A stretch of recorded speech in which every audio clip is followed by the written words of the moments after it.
The cleanup effort continues in Humphreys County after last month's flooding. I'm now joined on the phone by the director of Humphreys County Schools, Richard Rye. Richard, good morning. We appreciate you taking the time to talk with us. I just want to start by asking you how things are looking right now.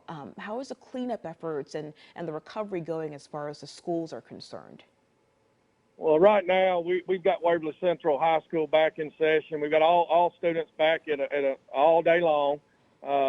We've had some hiccups as far as drop-off pickups and the transportation in, because we do have a lot of bridges still out, some roads still out in the county. We've absorbed those 1,100 students in our current facilities. And that's going to be a challenge in itself, but we're working through those problems that we have. But we're trying to get everybody there all day long with the same teachers and trying to make the best of what we have to work with.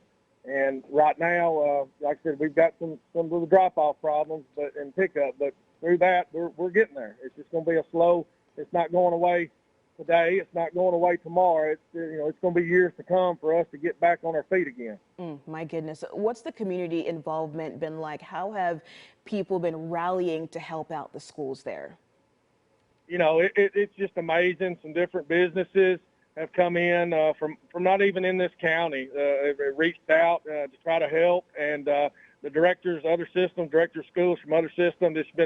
It's been heartwarming to know that they're there. They're just a phone call away. We've got systems that's donated buses for the rest of the year for us, because we did lose 17 of those. So they've stepped up the plate, and I appreciate every one of them. We're adopting a teacher with Waverly Wishes.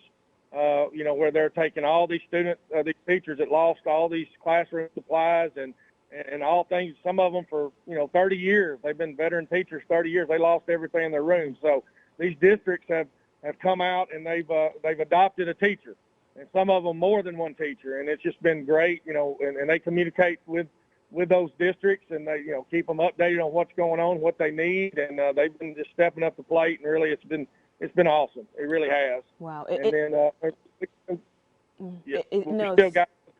Sorry. It's definitely so heartwarming to see, people step up. I just wanted to ask you really quickly, how can people help right now? What do you think when we're showing some images now of the schools, and it's so heartbreaking to see the damage, but I wanted to make sure you got to share how people who are watching can help you guys out right now.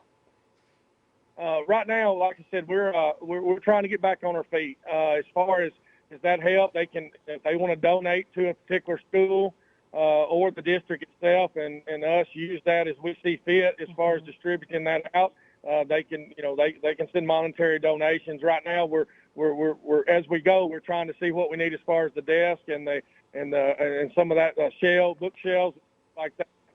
But we're at that point. We're trying to evaluate that. But any monetary donations, they can send it to the board office and just earmark what they want it for, what school they for, if they're first grade class or whatever that is.